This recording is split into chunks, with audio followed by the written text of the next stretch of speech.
Okay. So I didn't hit the live button. We had a great show. You guys missed it all. Yeah, It was such a great show. Chris was dancing and flashing everybody. It's like you missed. We are back. I'm going to try to get that same energy going, guys. We are back. The comic book crowd is back with episode 37, YouTube. We are back. So that means that now YouTube can survive, because I know you guys are having a difficult time without us being there. And we've got a great panel tonight. Exactly. To my left, we have Alan Climbing Comics, an original. You're an OG comic book crowd guy, Alan. How are you? Been good. I've been waiting to see you again, so I'm glad to be back. It's been too long. It's too long, but I'm really happy to have you back. You still have the controls in case I fall asleep. You can move. You can do stuff. Okay, you're great. All right. And to Alan's left, we have my DC compatriot, Dave Bratton. Dave, you just come back from one of the most fantastic weekends, other than your wedding and the birth of your child, of course. That's debatable. Where were you Smallville? this weekend, In Dave? Smallville. I was in Chicago, and I was at a Smallville convention, and it was amazing. I had an incredible weekend. Met a lot of the cast and met some really great people and made some new friends. It was very jealous over those photographs and on his Instagram page. So you got to take a look at that, and we'll talk a little bit more about that later on. Chris Bigger, he was driving through Mississippi trying to get home and get on, and you did it, Chris. How are you? I was driving like the Flash. Like the Flash. Like the Flash. Flash, Yeah. Yes, sir. Super speed. Super speed. Super speed. And joining the panel as a regular, we have nobody other than the Godfather, Brian LCS. Brian, how are you? Heroes Convention, huh? I'm doing well. I'm doing well, Joe. Thank you. Right. Thanks. But what surprised me, Brian, is you have Spider-Man behind you. I don't understand that. That doesn't. Yeah, he's. I just threw something up on the wall. That's all. Makes sense. All right, and finally, because DC Watch is basically our guest tonight, is we have Pretty Fly for a Filipino guy. Lenny, how are you, my friend? Pretty good, sir. Pretty good. That's good. Yeah, right. Okay, so I'm glad you're here. But of course, you were here, and we're not allowed to speak about Zack Snyder. That was part of the What? Wasn't that the rule? It's in the contract. That's No. my contract. Just because you said that, I'm going to wear my Rebel Moon hat. Oh, you see that? There you go. There you go. I'm a real Zack Snyder fan, not just the DC stuff. Zack Snyder fanboy, Smallville fanboy. All right. Anyway, so we got and Steve is here. So Steve, thank you. There are a few other people here, but they're bashful. All right. Here's Doug. Doug, thanks for stopping by. Doug, his wedding anniversary is going down to Ocean City. Must be there by now. All right. Have a good time, Doug. I won't tell your wife that you got on to say hello. All right. So, I will. Hey, back. all right. Okay. Yeah. Yeah. There he is. Good. Yeah. Hello from OCNY. All right. So we've got a pretty good show tonight, I think. For the last 20 some odd years, superhero movies have dominated the landscape. And of course, MCU and Marvel have done even better than the DCEU in the beginning. Simply, they had a little bit of a head start with Iron Man, right? Before Man of Steel came out about 5 years later. And DC tried to catch up, and those MCU movies, especially the Avengers movies, the Spider-Man movies, the Doctor Strange movies, pulling in $1 billion or close to $1 billion rather. DC tried to catch up. They rushed a few things, and it just kind of imploded. Even though we were trying to, right, Lenny? Who is the? We were trying to make sure that they lasted, but it didn't work out. The DCU guys did not. We tried. But let's take a look now. So you have the MCU coming out, right? And they came out with Thunderbolts, the Captain America movie, and now Fantastic Four: First Steps. The new DCU comes out with Superman. All right. That's all you need. Yeah. Excuse me? That's all you need. That's all you need. That's all you need. So we'll talk about box office and stuff a little bit later on. But to me, it seems that I don't know if you're going to have these $1 billion, maybe other than, Deadpool and Spider-Man, maybe. I don't know.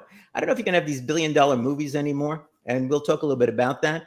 But I guess my question to the group is, are we going to see a new evolution of superhero movies where the storylines are going to be more important than continuity, or continuity is going to be more important than characters?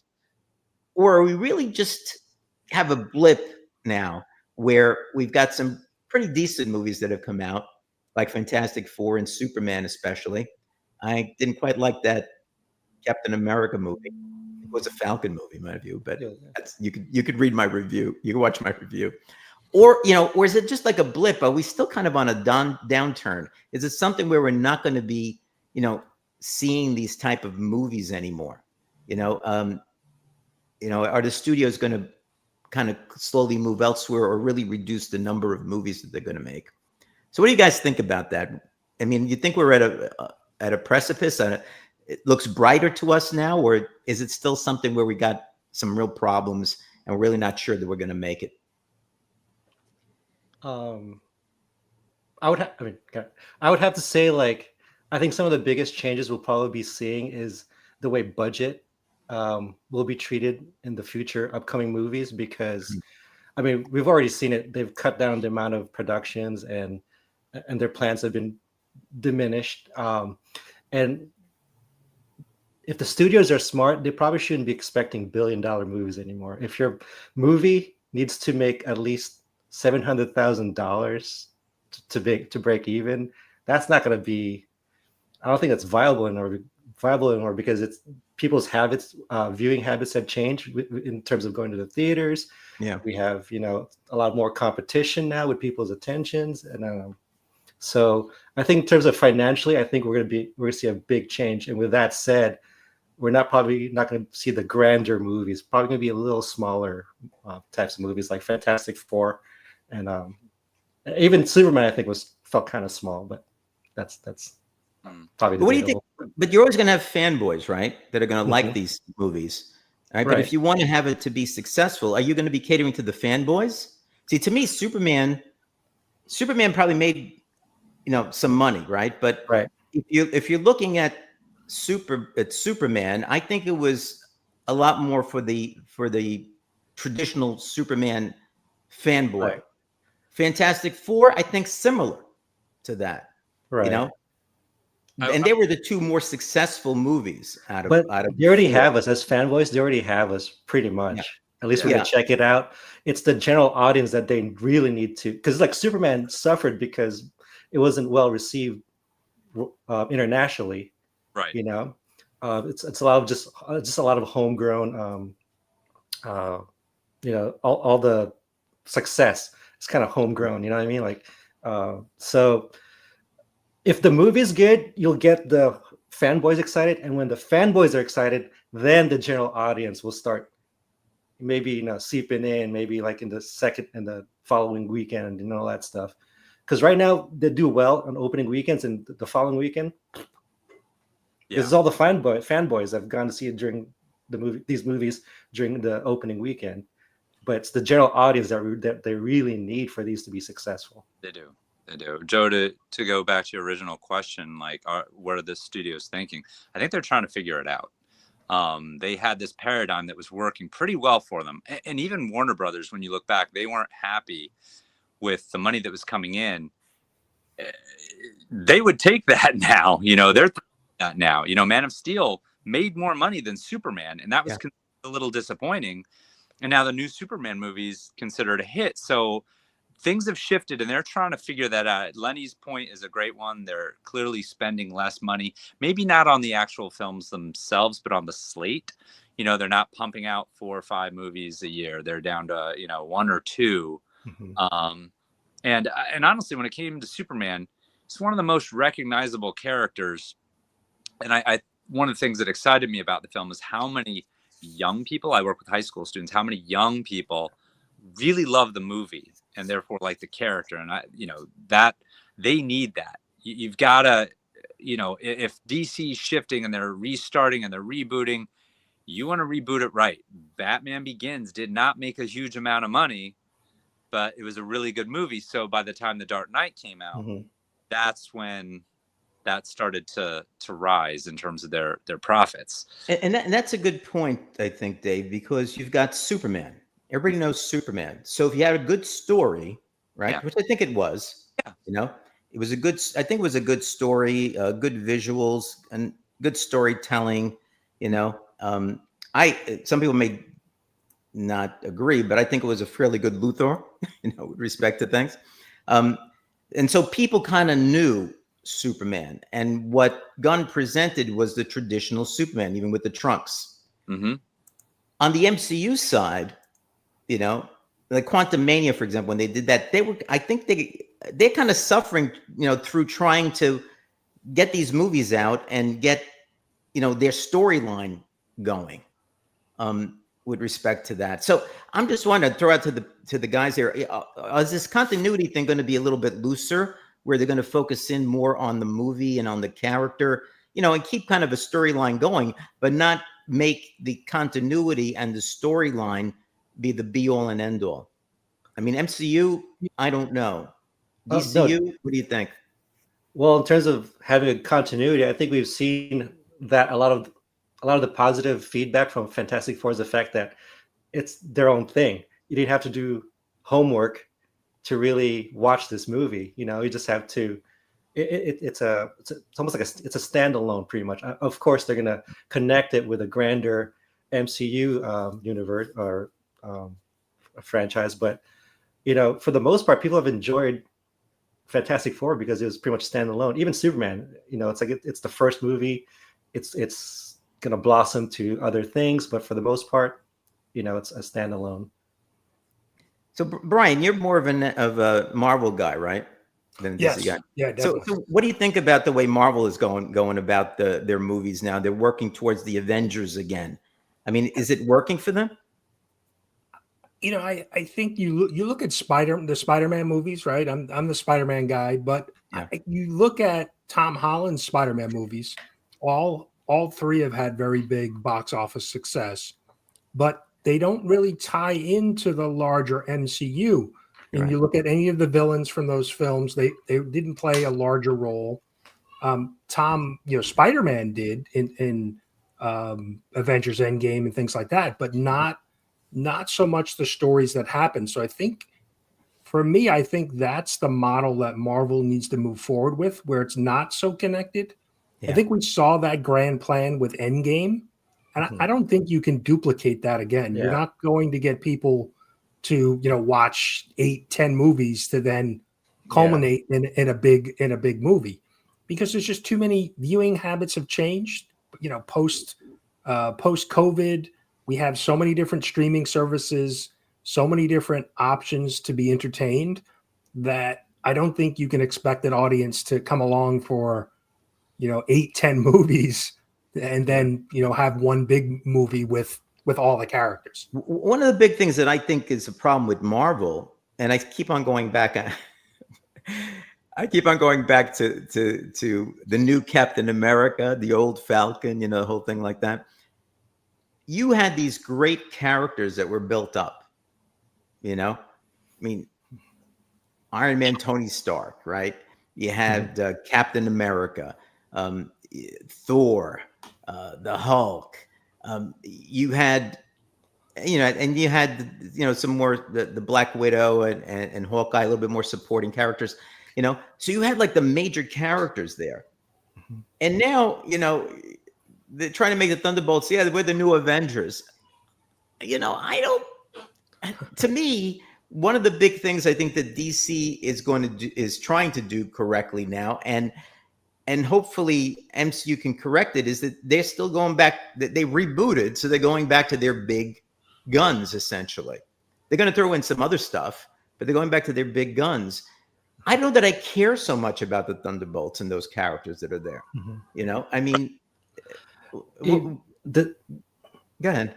Yeah. No, what came to mind when you said that is now the problem of streaming services or Disney Plus, where you may not have been, you probably didn't find the Thunderbolts relatable because you had to have watched a lot of the Disney Plus shows to really get a lot of the meat of their characters. But if you know, let's say you don't have Disney Plus, you didn't watch the shows or the series, then yeah, you go to see Thunderbolts on the big screen and you're like, I don't know these characters. Because but you see, they were trying to get you to subscribe, right? so But I'm that saying you would know that. But I'm saying I think Disney was didn't work. Disney was relying that they were relying that you went to see the Falcon miniseries and I forgot what it was called, but and which also introduced Captain America. What's his name? U.S. Agent. If you didn't watch that show, then you wouldn't know who U.S. Agent is when you watch the Thunderbolts. I didn't like that show anyway, so Yeah, well, that's also a problem. Yeah. If I jump in with a couple of analogies. Sometimes when you watch a television series and it's very successful and it just continues running, you'll notice actors, they work 16 hours a day, 6 days a week for years. And they're like, I'm tired. Write me out of the show. So what happens, you're watching this television show and all of a sudden they start replacing the characters you were originally watching with newer characters.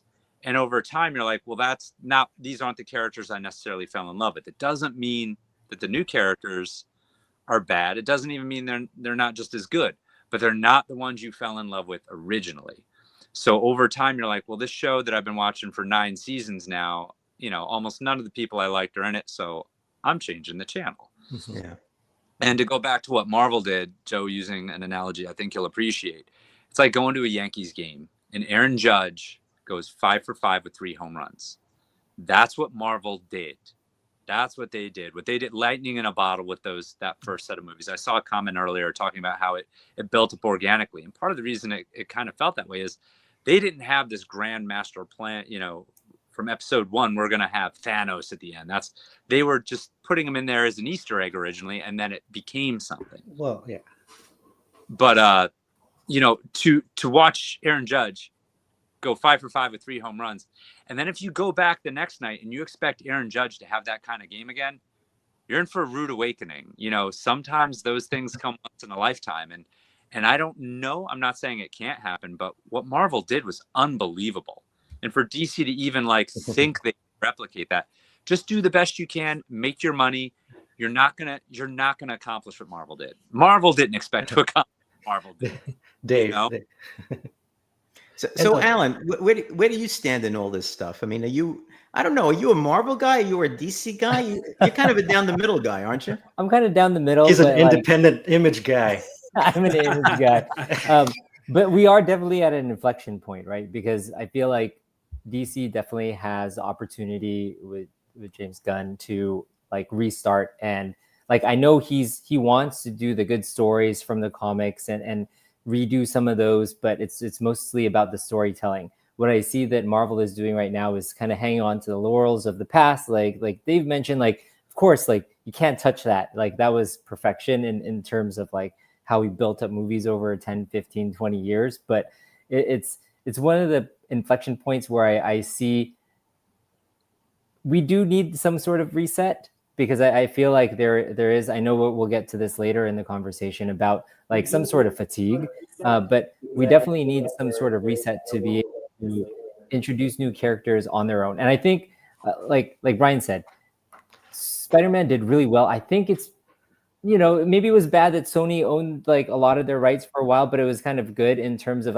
kind of keeping things separate. I don't know if that kept the story separate and not so many introductions to the characters we all know and love with the Avengers, but they are like Spider-Man and how DC is doing things now, doing things on their own, not necessarily having to tie anything back, telling good stories. That's where the bread and butter will end up being, because you'll get both the fanboys like us, but you'll also get new people coming in. I always find myself inviting my friends who aren't really into comics to watch these movies with me. And I want to see through their prism, through their eyes, and how they see things. And I think they know good storytelling. And my audio just went out, so keep talking. I'm gonna have to fix it. No, you're good. So that's kind of where I am, kind of, yeah, in the middle, of things. I know, we have multiple DC watch folks here, so I gotta do some DC with some DC of the love. Marvel. So but I know Chris, how do you think about where we stand with this point in time? Well, I know this is live and everybody's going to hear me say this, but when Marvel started, man, come out the gate swinging. I'm talking about from casting. Every character they cast was like almost perfect. And then they started making money hand over fist. Okay. Of course, people at WB and DC see this and they're like, hey, we're going to do it. Well, Marvel had a head start on you guys. They had a 10-year plan. Zack Snyder starts casting, good people he cast. There's a few that were questionable, as Jason Momoa never should have been Aquaman. But they tried to do what Marvel did in like a short amount of time. And even though I wish his story would have got told to see how Snyder would have finished everything off. Well, they're like, hey, we're not making as much money as Marvel. This is a defeat. We got to do something else. So Snyder, got, of course, booted. And then we bring in James Gunn, who has, he cast a lot of the people for Marvel. So now I'm hoping that he brings his casting to DC because, we kind of need a win, and everybody got greedy when they saw all this money. So now you just start overproducing shows. That was the big. Yeah. And that hurt, I'd rather have good storytelling and have to wait a year or two besides having all these shows that are just fodder. It's not even worth my time to watch and how it all has to tie in for the bigger picture. Remember Batman 89, it was so long since we had a good DC movie. Then bam, there's Batman 89. Everybody goes crazy. That's where I would like for us to get back to, storytelling is key. I think you're right. That to me is the key. And I think if they, and again, I'm not saying you can't have a plan as you go along, because it is nice to see that there is some kind of interaction, but sometimes you end up messing up your plan. So for example, I think it's today you can see Superman on HBO Max, and so I'm saying, well, why is it so fast? And the reason it was so fast was the last episode of Peacemaker.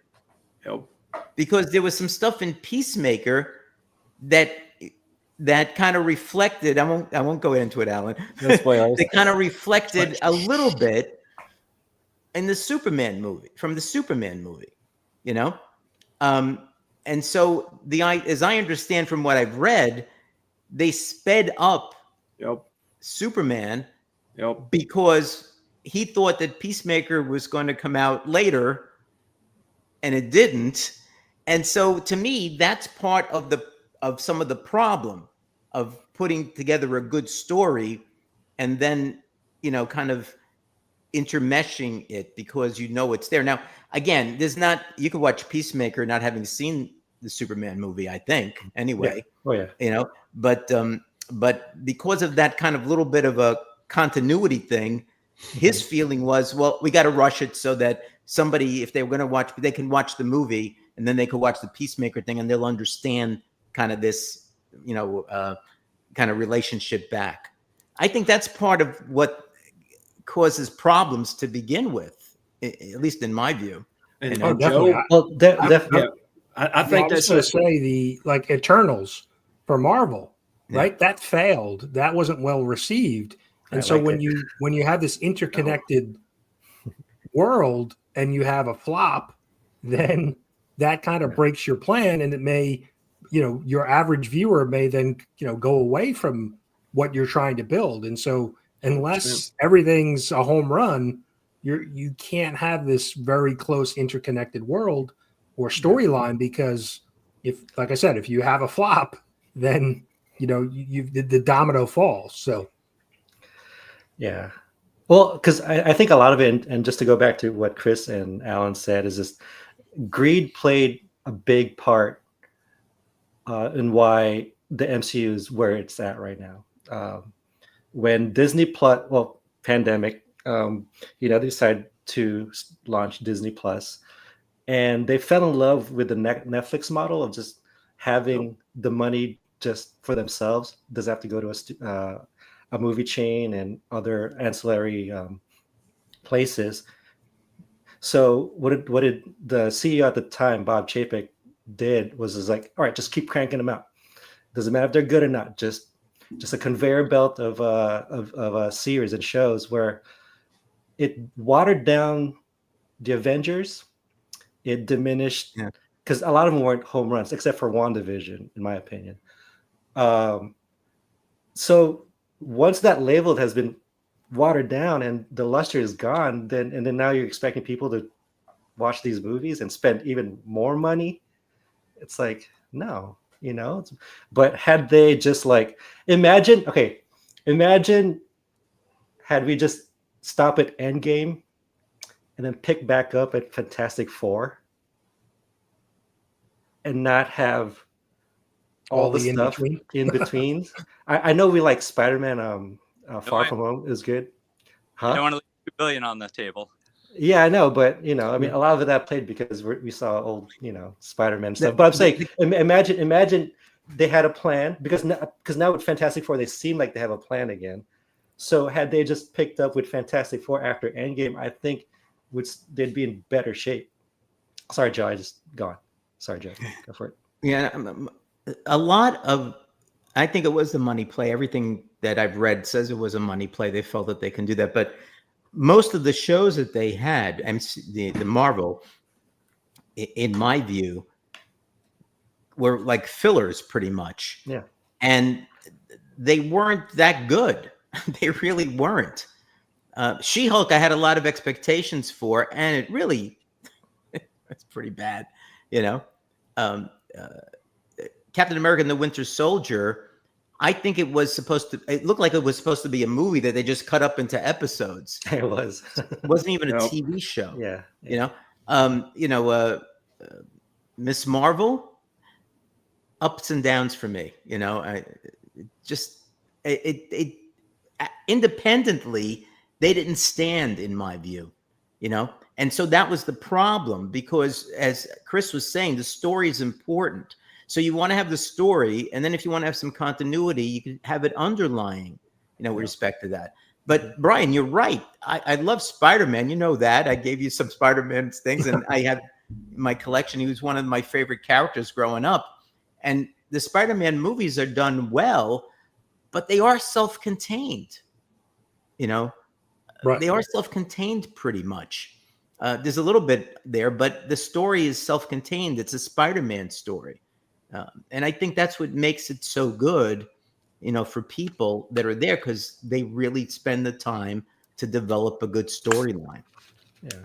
Unfortunately, Joe, even if it's a good story, if people just aren't interested, just to even go to see that good story, because I thought Fantastic Four was pretty good story-wise, and even the Thunderbolts I thought story-wise was pretty good, but there was just no interest in just seeing these characters at all. It's like, and of course, people have been trained to just wait for these movies to hit in streaming to just check them out, then check them out. But so let's suppose instead of the Thunderbolts, it was the original Avengers. So you think people would go to see it? More people go to see it? Heck yeah. Well, because the original Avengers, they had a plan. That's crucial. Just a story. Just a story. Instead of having these second-rate Avengers, if you had but Iron Man. I know, C-listers. I know Iron Man. We used to call him Buckethead, but Robert Downey Jr. killed it. Yeah. With that first movie, okay, and then at the end of Hulk, we saw Samuel Jackson. Hulk, and then we saw at the post-credit, we saw the Avengers Initiative. How are people not gonna expect to not run and see the Avengers? It's like, because they built it up with pretty good movies. So regardless story or not, people went because it was built. They had a plan and they built it. And if you built it, they will come. It was very novel back then. It no longer is. We've seen this before. And I'll point out that some of these movies that maybe we don't love, was Iron Man 2 any better? Iron Man 3? Nope. The second Thor? I mean, some of those early Marvel movies aren't amazing. No. But they were well cast, to Chris's point, unbelievably well cast. And, it was novel. And it was this idea of a shared connected universe and seeing some of these characters. That was unique then. If I were Marvel right now, the only piece from that lightning in a bottle that you really still have is Spider-Man. You know, he's from the before the pandemic, when your movies were making billions of dollars. People love he's Marvel's most popular character. They love Tom Holland in the role, and they love those movies. So if I'm Marvel, I'm like, yeah, we're definitely making some more of those. You know, and if there's a way to connect and build up these other characters, that's great. I mean, we all thought Deadpool Wolverine, like $1 billion. Marvel is back. They're just going to do what they did before. That's not what happened. That's not what happened. They wanted to see Ryan Reynolds as Deadpool, wanted to see Hugh Jackman as Wolverine. In the yellow suit. And and to the point that I think we're all, you know, harping on, they were good stories. They were good movies. They were very entertaining. So. Yeah. I mean, like even with Spider-Man, like, I mean, I guess for me, like a lot of it was just because we got to see Tobey Maguire and Andrew Garfield interact with. Amazing. That was cool. And there was actually a story for that too. It wasn't just a cameo buff or vomit. There was a story. There was that them being there was crucial to the story. That's why it worked. But for the most part, they really need to, like, from the ground up again. You know, like Alan, you're saying new characters. You know who I call? You know, just have a little hiatus, a little break from the MCU, and then suddenly you see a whole new Wolverine. You know, it's like that will draw people again, and they can start fresh X-Men too. The whole point of the new Avengers thing is to move ahead and to bring in the X-Men. That's what they decided. So the Eternals are out for now. X-Men are going to be in, and we'll see how they do that. But to me, you know, you can get to that point and not have to like build it up the way they did with the first 10 years or whatever else. Sure. Just make sure your stories are good. I mean, you're right. Deadpool and Wolverine was more. The story I thought was good. It was good, but it was more just to see those actors really and interplay, and they knocked it out of the park. And Ryan Reynolds carried a lot of it. Then you had what's his name as Johnny Storm coming back too. You know, so that was pretty cool. You know, so that was good. And but I don't know. I'm just hoping as we go forward. I think both of them have possibilities. I think that Superman, as we've seen it with the DCU, and you know, to some extent, you know, the even Peacemaker, you know, and what have you, it shows some good ingenuity and some stuff that people will like. And he's going to have Supergirl next year, and then he's going to have the next movie coming out. He's going to have Clayface and Supergirl, I guess. yeah. Next year, and then so Clayface could be kind of interesting. But if it's going to be if the story doesn't make it, you know, it's going to mess it up, you know, because even though he's going to be looking at doing another Superman family film, you know, after that, it's going to be a problem. So Supergirl, we kind of know what the storyline's going to be. So I think if that's going to be the case, it'll probably be okay. The acting will make it or break it. But Clayface, I don't know. That's kind of really going out there. But then again, you know, the Penguin TV show was fantastic. It was great. Yeah. Does your average person know who Clayface is? I sincerely doubt it. Probably not. Right. So, I mean, it's going to have to be a really an exceptional story to be able to carry, because you think of like what Sony's tried to do with some of the Spider-Man villains. They weren't very good stories. And, you know, you're taking probably not well known to your average audience member, you know, characters that are not well known. So when I heard Clayface, I was like, wow, I wonder if that's not a good choice, because it may not have a big audience day one. It was out of the blue, right? Yeah. You know, it wasn't part of his slate for you know, when he announced the slate. No, and Booster Gold was. I'm going to start a related writing campaign. I know. I was going to say, Joe. But didn't Gunn say that the pitch for Clayface kind of blew him out of the water? Yeah. That makes it hopeful. 150 making a Clayface movie. Please don't do that. Yeah. But you know what, Dave? I mean, it does kind of worry me a bit because now let's say he did have a plan, but now he's diverging away from it. I mean, I don't think we're even going to get authority, are we? I think, but my plan, my point though is that they need to have a plan. Like, yes, you can have one banger movie, but the general audience is used to seeing universes now. They've been conditioned because of Marvel, and then now Sony had their universe, DC had their universe. So we're conditioned to see a universe. So now, I think the success of DC needs to have a very vital universe, a connected one. Even though we do appreciate the standalone ones, but in the bigger scope of things, I think they need to like really plan this out, have a plan, not become Star Wars. That Star Wars died because the prequels they didn't have plans for the sequels. I'm sorry, the sequels. Not at all. Like there's like we'll bring Palpatine. He's alive for some reason. Somehow. We'll call her. To quote the movie. Somehow. Yes, thank you, Dave. To quote the movie. Somehow he's alive. But so a plan is crucial, and the Avengers, the first phase, they had a plan.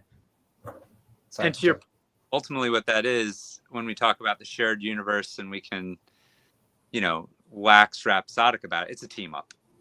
Put multiple characters people love in the same movie, and if you tell a decent story and you've cast well, they're gonna like it most likely. So well, right, but you can still have your movie.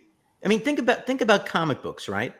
Mm-hmm. I mean, you have like Superman, you have Batman, and then you have like World's Finest or what have you, or Superman, Batman, whatever it happens to be. So you can look at it in terms of a story that has, as you say, Dave, maybe a couple of heroes or 3 heroes in it, and that could be a good movie. But there's nothing to say you can't have a standalone Superman movie. Yeah. You can't. You don't always have to have a bunch of characters in there. And the storyline, right? I mean, comic books have continuity until they reboot, right? Sure. Well, They have continuity, but not every story plays into that continuity directly. Totally agree, Joe. Like, just to bring back the Iron Man sequels, the Thor sequels, they weren't well connected to the Infinity Stone storyline, except they would throw in a post-credit giving a little piece of the bigger story. Right. That means that involves having a plan. So, go ahead, Joe. James Gunn actually had to go back and I believe change the color of one of the Infinity Stones because retroactively they decided Thor 2, the red ether would be the red. So like Marvel had a plan, sort of. That's important. It wasn't. They that plan changed along the way. It wasn't. I get Joe not having to tie a lot of these movies into a story, but yes, I even said earlier that they should make movies that you don't have to do a lot of homework to enjoy. Yes, I said that. I totally agree, but for the vast majority of it, I think they should have a plan of a big story because it makes people anticipate for the next movie.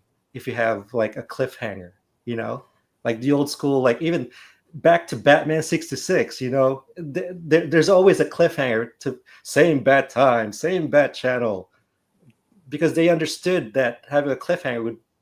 Lenny, you just contradicted your statements along the line. Now I'm going to really get on you here. Right. Lawyer, bring out your lawyer hat, Joe. He says we've got your fan. You said early on they got the fanboys, right? Mm-hmm. And then whether it was you or Dave or Alan, whoever says, yeah, you got to get the other people in there. Now you're saying people want to see the continuity. Yes, so the general has been. But if you are looking to get if you're looking to get other people, they're not going to know what the continuity is. You want to get people to come in and see a good movie. Yes, people will see a good movie. But what I said was the general audience now have been conditioned because of the success of the Avengers and the Infinity Saga that there should be an underlying story in these movies that connects them. Even though, I can watch Iron Man 2 and not have seen Thor Ragnarok. Yeah. But what keeps people coming back is like, oh, what's in the post credit? Is it going to be more about Thanos? Is it going to be more about what's going to happen in the larger story? Well, if But that's even the case, I think you can wait until the DVD comes out, or somebody's going to put it on YouTube, and you can see what that is. If that's all you really care about. And some people have. Yes, some people have gone to these movies because they want to see the post credit sequence. Only two of the superhero movies, right? Mm-hmm. Yeah, right. Okay, now that's what Jackson says. So my wife, because my best friend and his wife loved the DC movies and the Marvel movies, I guess, and they wanted to go see the first Shazam. And I talked to my friend about going. And he says that his wife is going. So I told my wife, hey, why don't you come? Because, he's going to be there, and then we'll go out to dinner. She says, okay. And she enjoyed it, right? It was a good movie. Sure. Right? It was pretty much kind of a standalone. It was a good story. It was fun. And the only other movie that she actually came to me, when I said, I think I'm going to go see the Superman movie. Are you interested? And I thought the answer was going to be, no, I'm not going to go. She says, yeah, I'd like to see that movie. Why? Because it was Superman, and she knew about Superman, and she wanted to see it, And I think that some of that has to do with the character, and she thought the story was good. Yeah. Though she felt that he was a little wimpy. It should be more like Superman or whatever, But the point of the matter is that point of the matter is, for me anyway, is that she's not the typical fanboy. Yeah. She couldn't care less. Right. No, I totally about get what comes after or what came before. I totally get that. But even that Shazam movie, you had the Batarang from BVS, and you had Cavill make a cameo in the post-credit sequence, so it's still part of a universe. And yes, about the post-credit scene.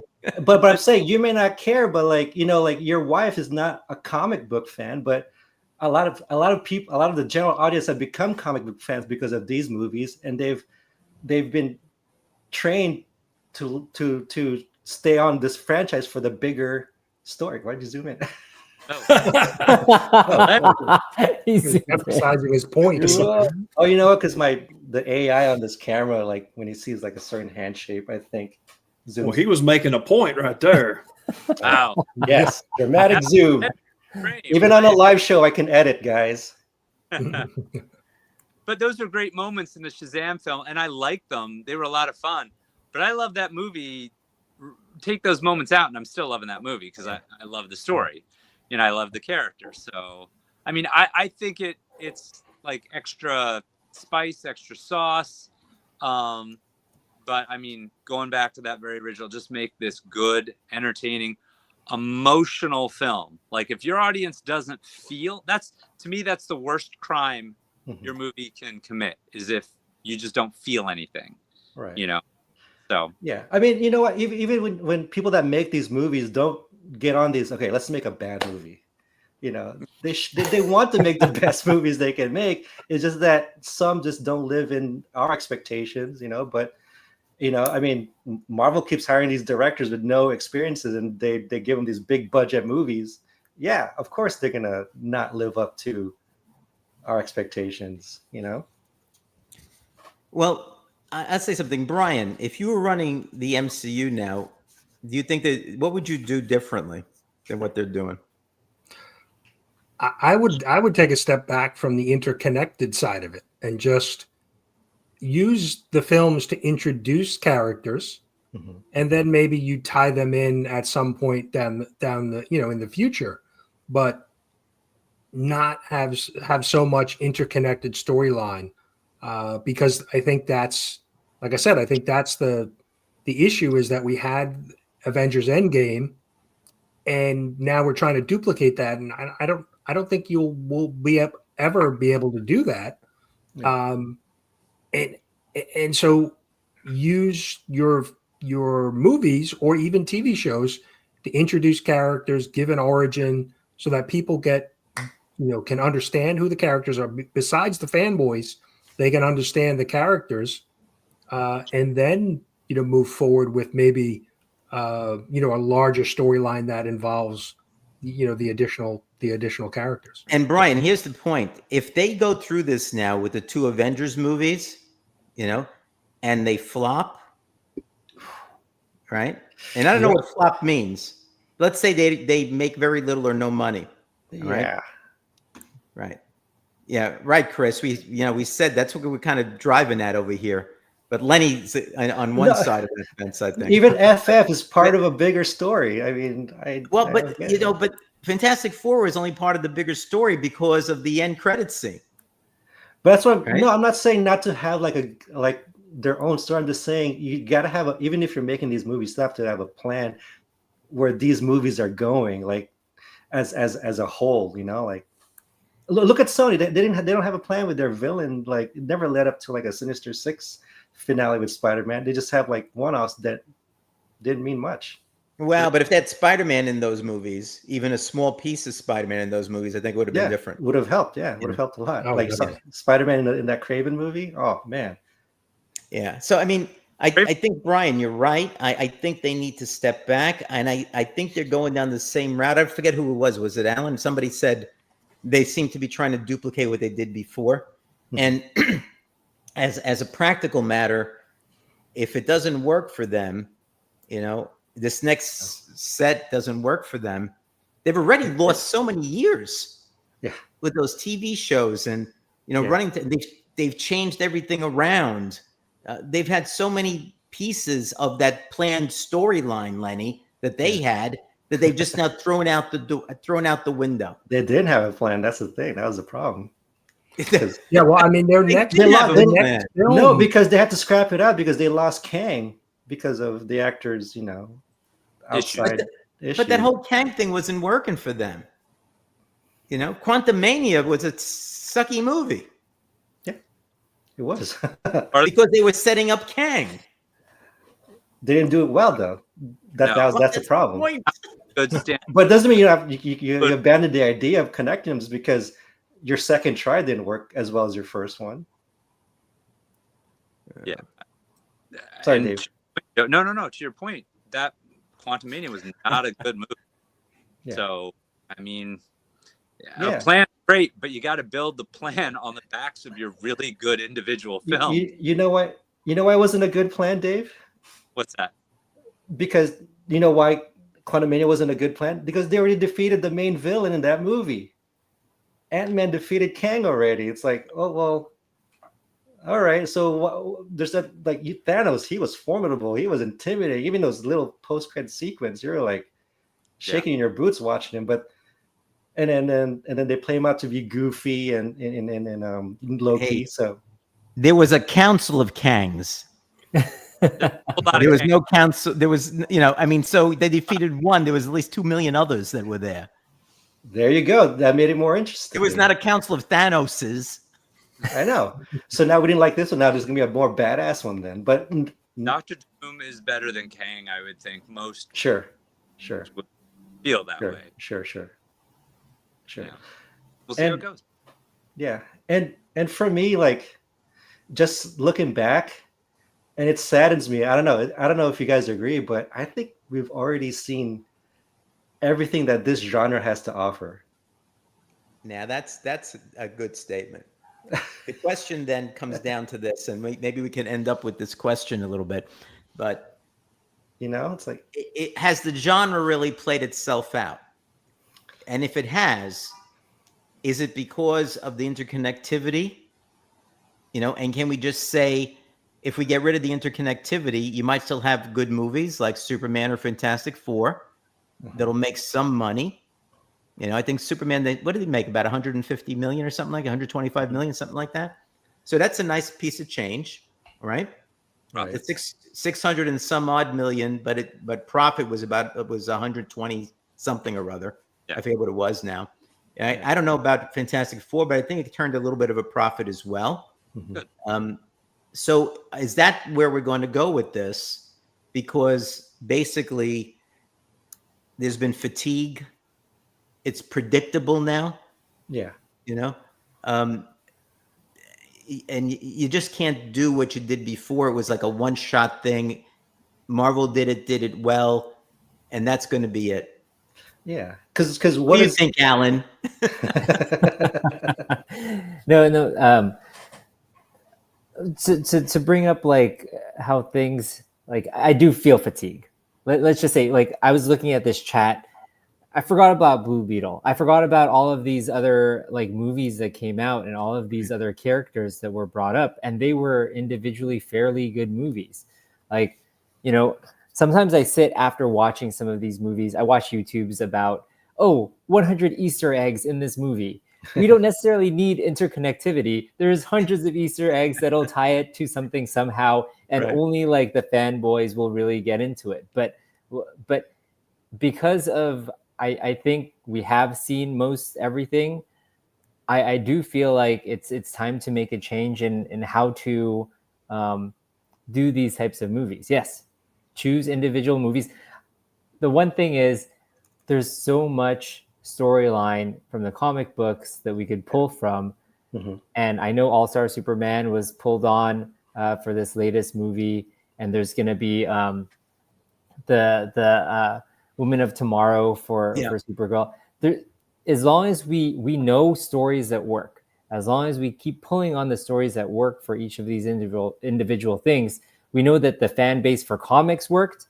Now let's just try to go towards the general public. And if we know something works, we kind of have that, you know, plan for what should work individually. We could tie it all in later if we want to, but I feel like what makes people remember the movies, like, why did I not remember Blue Beetle? Why did I not remember some of these movies that people brought up in the chat? Like, as long as good movies come out, it's things that I'll reference, things that I'll like talk to my friends about in the future. I think there is fatigue. I do feel the fatigue. And like, you know, I've stopped watching a lot of the shows, but sometimes I go back to watch individual episodes of some shows just because I'm like, oh yeah, that was a really good episode. And it's because that part of the story was really good. And that's like what I remember and I'll go back to. But that's just kind of how I take in movies. Alan, the reason why you don't remember Blue Beetle because it's not part of anything. It's just a one and done. It had a good story. I loved it. I watched it again a couple of times. Same thing for what was that other one? But my point though is like it was just a one and done. That's it. And then because we're so like inundated with these different properties, it's easy to forget the oneers. If they're not part of a bigger thing, it's easy to forget because we have Blue Beetle. We also have Invincible. We also have The Boys. We also have Peacemaker. It's easy to forget these one-offs if they're not part of something big. So, and that I think. Does anyone else want to jump in? Because I've talked a little bit. Chris or Brian? Go ahead. Well, the only thing I'll say is I'm looking at the future schedule, right? So Marvel, their next movie is Spider-Man. So that's basically going to be a year from the release of Fantastic Four to Spider-Man. So they're clearly pulling back. And then the next movie after that is Doomsday, which isn't that's the end of next year. So in December. And then the next film after that is a year later. It's Secret Wars. So they only have 3 films basically over the next 2.5 years. So they're clearly pulled back. Yeah. But I think, and we're talking budget and profit. Some of the issue is you've built up some of these films with so many different characters, and these actors have grown in, Hollywood, stature. Now that they're making, a big amount of money each actor. And so, just before you even start shooting, you've got $100 million budget and just acting fees. And so, maybe it's a reboot at some point, and they're even talking about it, bringing like some of the X-Men characters, from the Fox universe, Kelsey Grammer and some of the other actors coming back. And that's going to cost a lot of money. And so, and I think Star Wars is thinking of just Star Wars, like, why can't they fix it? What's been the problem? My idea would be to just reboot, right? You bring in unknown actors, just like they did with Episode 4. Harrison Ford and Mark Hamill were unknowns. And I think if Marvel could do that at some point, they could reboot and come in with a younger set of actors that don't cost as much and may connect with a younger audience. I think that's, an option going forward. Yeah. It has to be, actually. It has to be. One of the things you were talking about is has the best stuff passed us by? Have we seen all that we can, from this genre? Have we kind of wrung it dry? And it kind of feels like it. But then I think about The Boys. Then I think about Invincible. I think about the Deadpool films. There can be fresh, unique spins on the genre. I think it just takes the right storytelling. James Gunn, Guardians of the Galaxy. I mean, so yes, a lot of these films start to feel formulaic and kind of standard, and it does feel like, like we said, what they did Marvel did leading up to Endgame, we may never see a multi-film slate that culminates in something that exciting and that financially lucrative. But even The Boys, I think you can do some great stuff. I'm hopeful. Even The Boys, they had the one with they were at like the university or whatever else. And I stopped watching it after about the 5th or the 6th episode. And now The Boys has started up again, right? I'll watch it, but it's not like the other seasons where I made sure I watched it when it came out.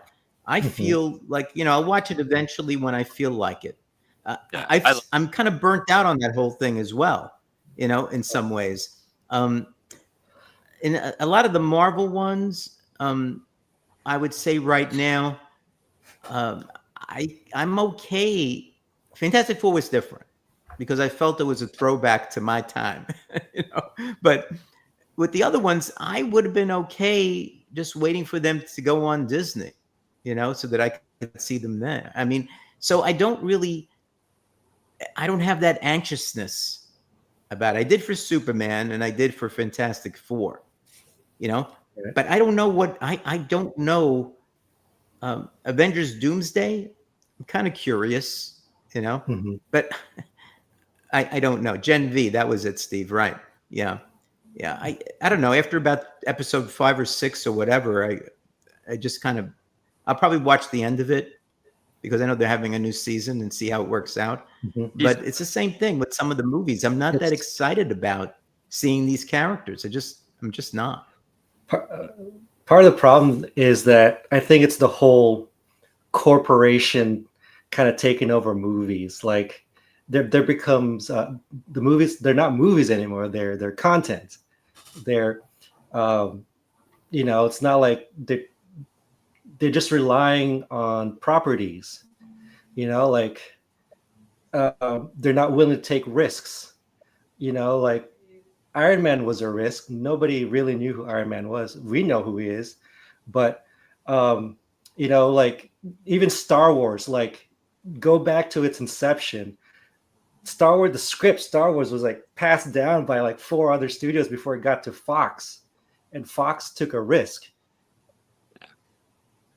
Since I work closely in this industry, I understand that like setting trends is what really set things off, not following trends. But what corporates, bean counters, they look at the numbers. They don't look at what titillates them about the script. They'll just look at, okay, that made money, so we'll do more of that. Okay, we'll do some focus group and we'll do, based on what they say, we'll do more of that. There's not a Joel Silver from Warner Brothers who saw the script for The Matrix while half of the producers didn't understand what was going on in the movie. It was like, Joel Silver was like, this is kind of interesting. Let's make it. And boom. And then they made the sequels. Forget about the sequels. But but my point, though, is that I think we can reinvigorate this genre if the studios are willing to take risks and not rely on Robert Downey. And that's probably why they're not planning on making more movies, because he took half their budget just being on 2 movies.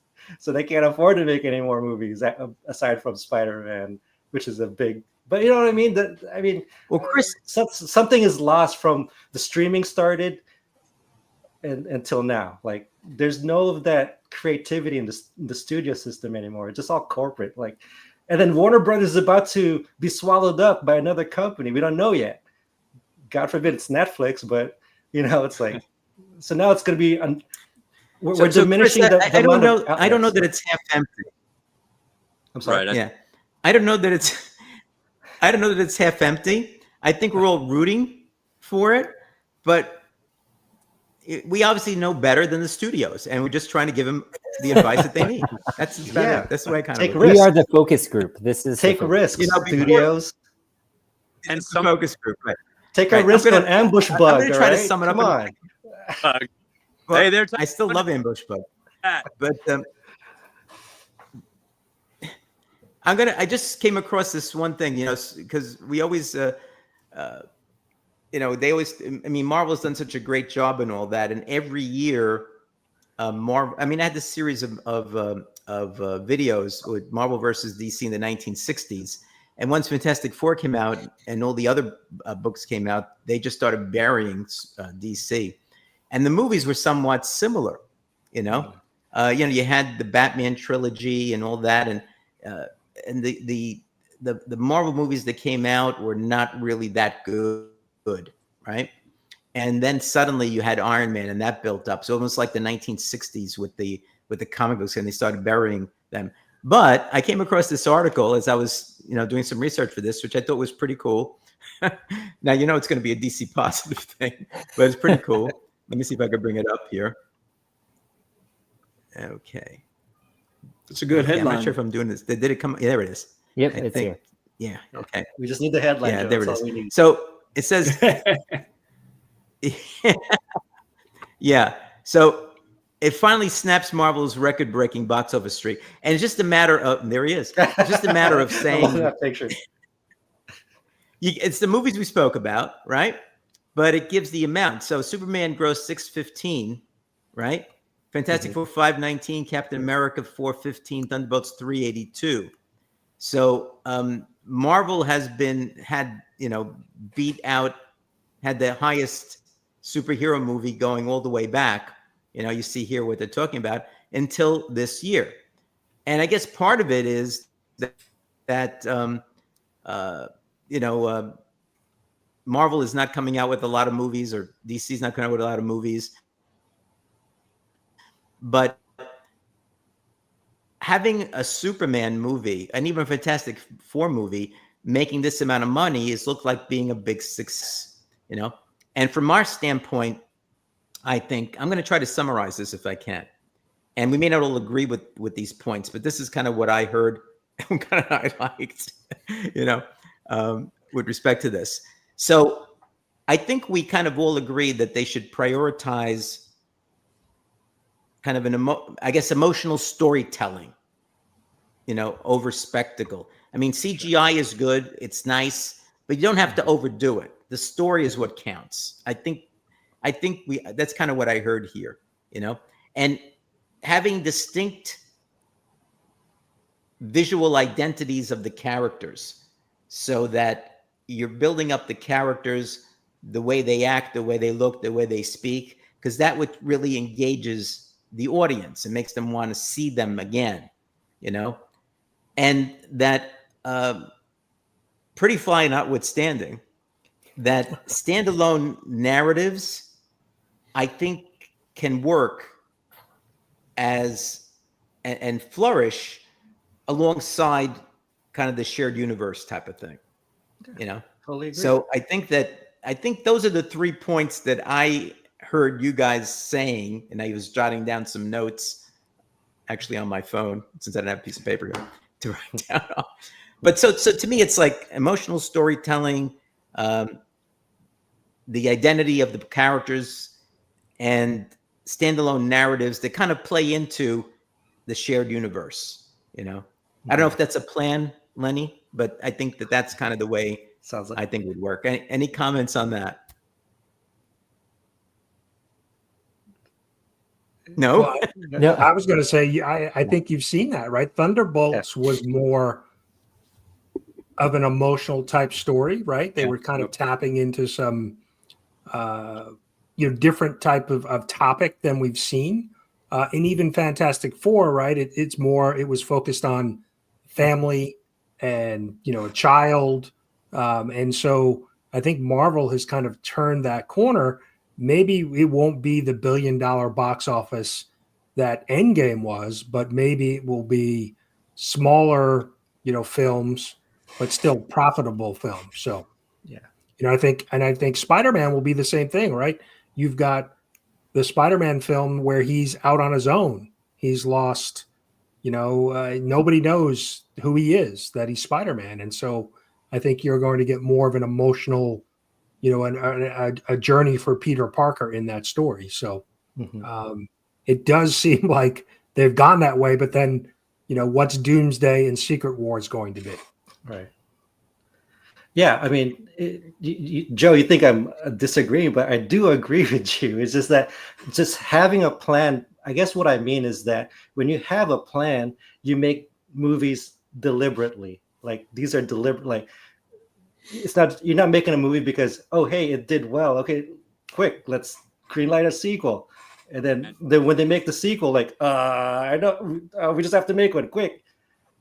When you have a plan, you're making deliberate movies, meaning you're having cohesive story structures. You know what you're doing with it. And you're not just doing it because you have to, because it made a lot of money.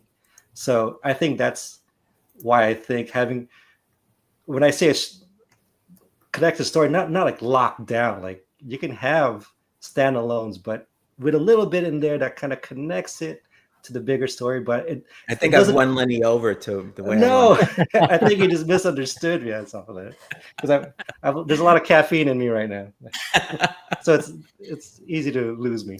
But go ahead. Chris, you have any final thoughts on this? And Brian, I think you're right. Which and I think that's good. And I like the Thunderbolts movie, but my point being that they were some of those characters we had seen before, and I think they could have homogenized them a little bit better. But I thought the movie was okay. I didn't mind, and I think you're right. They're trying to do something like that, and having like the one movie a year or two, I think, is a better way of doing it. Chris, what about you? What do you think? Yeah, I think earlier Mr. Steve White had dropped that he would like to see DC show more than the big three. Okay, which is of course Superman, Batman, Wonder Woman. And we talk, have all the stories been seen, and I get to thinking, of course, I'm a Batman fan, in case anybody didn't know.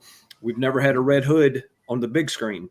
Imagine what James Gunn could do with a Red Hood movie. Imagine what James Gunn could do with a Nightwing movie. I think we got Bane and Deathstroke apparently coming up. Super excited to see that. There's so many obscure characters that, look what James did with the Guardians. Took a bunch of nobodies, made so much money. I hope he can take the same magic with DC, and take some unknown characters. Of course, we do have Clayface coming up, but like Brian had said, is this a character everybody knows? No, it is not. But, if the movie's good, the story's good, and you have word of mouth, people's going to go see it. And I'm just hoping with what James Gunn does, it can trickle over to us DC fans. Chris, I totally agree with you, except for one thing. Oh boy, I don't want James Gunn touching any more movies. Like, I would love Red Hood, but I want Matthew Vaughn do it. The guy that did Kick-Ass, do a Red Hood movie. Well, Gunn's got to okay it anyway, so I'm not saying James Gunn direct. But I'm saying like everything he touches is so similar to me. It's just like I want James Gunn to touch every movie. Okay, movie. Okay. As long as he said movie. Alan, what do you think?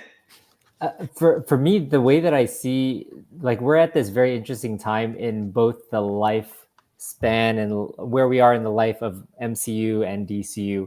So I feel like this is the ripe time to do a lot of Elseworld type of stories, right? We saw a lot of like Matt Reeves' Batman. We didn't even really talk about that, but that was such a good movie. There's so many good directors out there and so many different storylines. Just do something Elseworld. It could be the same Batman. He could be the same age. It doesn't matter to me. He could just give us a good story and kind of give us I want to see a Ron Howard Superman. Ron Howard Superman. There you go. Yeah, I feel like this is the right time to, while we're doing like the main storyline, do Elseworld stuff. You don't even have to tie it back. Agree. Yeah. And that's what DC is known for too. Yeah. We coined Elseworld. And Dave, bring some sanity to this as we go get home, running for home plate here. Impossible, Joe.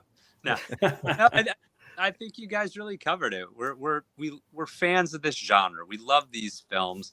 We want them to do well. We want them to succeed, and that happens when they're good. We can all go and list our favorite films, and we look at those stories and those characters and how they emotionally affect us. And maybe there's nothing new under the sun at this point. It feels like it, but maybe there will be. And I'm hopeful for the movies that are coming out.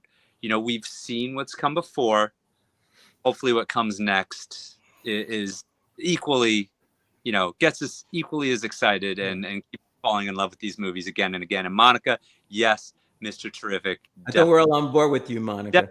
And Definitely. the other thing that she mentioned was one thing that James Gunn does pretty well is pick really good music. Yes. Yeah. And so she's hoping that Supergirl has some really good music. I think it will. It's going to be punk rock. I mean, she's going to be walking around drunk. She's going to be dancing. It's going to be punk rock. All right, guys. Listen, I think this was a great discussion. All right. Yeah. Okay. I think it was a great discussion. And I think eventually, at some point in time, we will be getting a Justice League movie, but it won't be for a while. Justice Gang movie. A Justice Gang movie. Jeez, spare me. So, I think we've cut it, and I'm going to actually send the link of this over to James Gunn, just so he gets things right. Yes, please. You're right. Yeah, I think I should do that. And have him. I don't know about sending it to Marvel though. What do you think, Brian? Should I send it over to the Marvel guys? Maybe I will. I think we should start an Anachronic Studios. Yeah. Okay. All right. Well, thanks, guys. I mean, this is really great having you guys here. I really appreciate it. We'll be back next month with I think I have a couple of interesting topics that we might discuss. So we'll get some people in here to help Brian, Allen, and myself. But I want to thank the DC Watch guys. Thank you. And we got to plan something else pretty soon. Yeah, it's got a DC Watch stuff on, so that we can go ahead and do that.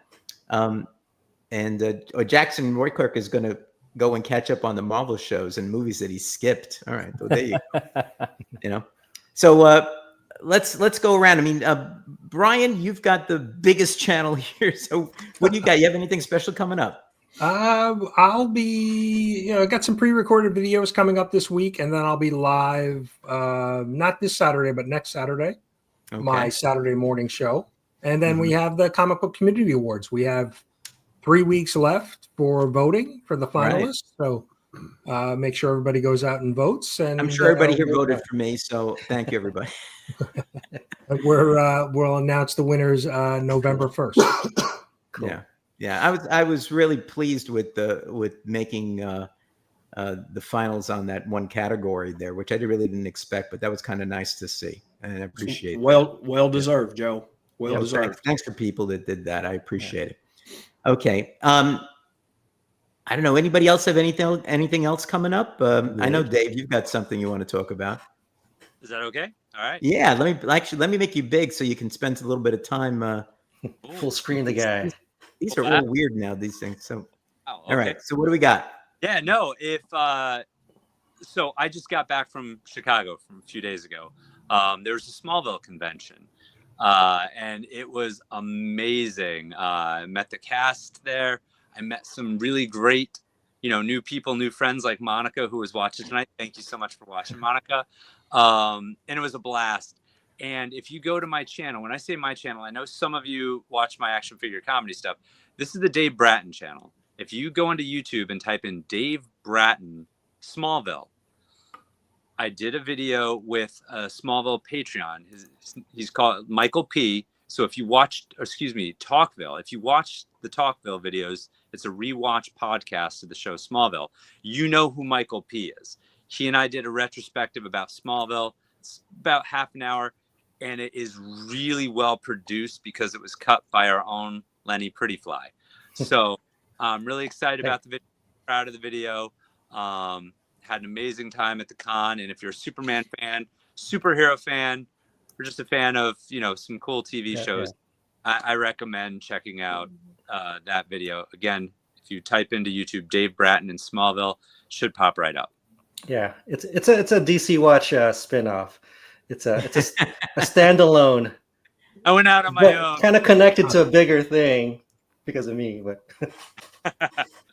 Well, but no, definitely check it out because it'll see make if I you could bring. it'll make you want to watch the series because Smallville was such a good series, but it was kind of kept under wraps because It was. The funny thing about Smallville is when it first came on, I said to myself, I'm not going to watch this thing, You but then then the second and third series came, the second and third season came up, and I watched it, and I said, wow, this is pretty good.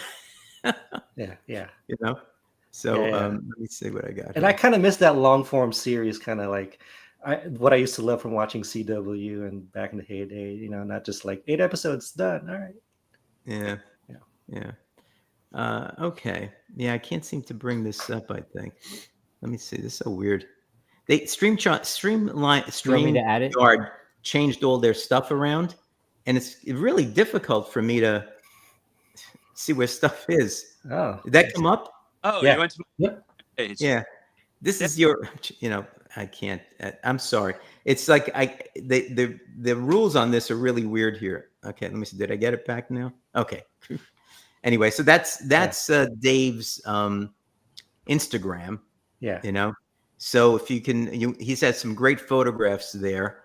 Yeah. I don't know if I can can really bring them up, but well, this one's a really good one. Yeah, it's Lois Lane. I know. I was in love with her during that show. That was pretty cool. I don't know if you have any more here. Oh, there are a lot more. Look at that. Look at this. Lex Luthor signed that for you. Yeah. This Bitsy. Look at that. The Lex Luthor, I guess. The Lex Luthor. Across the middle. When I met Tom Welling, I asked him to sign across the middle, and I basically told him when I think of Superman, I think of Christopher Reeve, and I think of you. Right. So, Yeah. it's pretty cool. Yeah, so that's pretty cool. So I mean, some just great photographs. If you go there, you can see them. And the video is on your channel, right? And so if I can afterwards, I'll put a link here so people can take a look at it and go straight to the link. Because I haven't seen it either. I just found out about it today, so I think that's pretty cool. I think. Yeah. Okay. And you guys have to see Michael P. His partner in crime in this. I think he's awesome. like a good member. Yeah. Of the. Yeah. Great. Awesome. Yeah. 10 seasons. Yeah. Easy one. And we're all waiting at the end for him to put on the uniform and to fly. You had to wait 10 years for that. You see that? That's the way the movies should be. You know what I didn't realize real quick, just working on the video? I didn't know that the Justice League Justice Society was going to be in it. Yeah. They made it in the show in the later seasons. Like, what? Yeah. Wildcats in it? Oh, man, I love Wildcat. That's why I kind of want to watch it now because Alan brought up the Dave Bratton channel there for a second, so that's. I didn't know that until this video, so I'm like, wow, like I want to watch it now. Yeah. No, it was good. It was a good show. It was a good show. All right, with that, let me thank again. Thank you to Dave, to Alan. Thank you to Chris, Brian, and to Lenny. Thanks a lot. Thank you for everybody that showed up in the credits and everybody that watches it on the replay. We did our best to set the MCU and the DCU straight. Frankly, I think we succeeded. It's up to them now. Now it's up to them. They want to take our advice. They'll make a lot of money and do well. If they don't, it wasn't our fault. That's all I got to say. And with that, I guess, as we said, we're going to have next week, we are going to have an Espresso mail call, which will be kind of cool. I got some interesting things coming in for me from Doug Bratton, which I'll be showing off. They should be getting here anytime now. That'll be kind of cool. I have a few other things too, but we have the whole gang there. It'll be really fantastic. And I think that it's worth watching. I'm going to be working finally. I think I'm going to have some time to start working on some pre-recorded videos. I have some ideas that I'm going to work on. It's pretty cool. And I got a project that I'm thinking about. All right. And I might let some people know about it fairly soon. I think probably my members as well.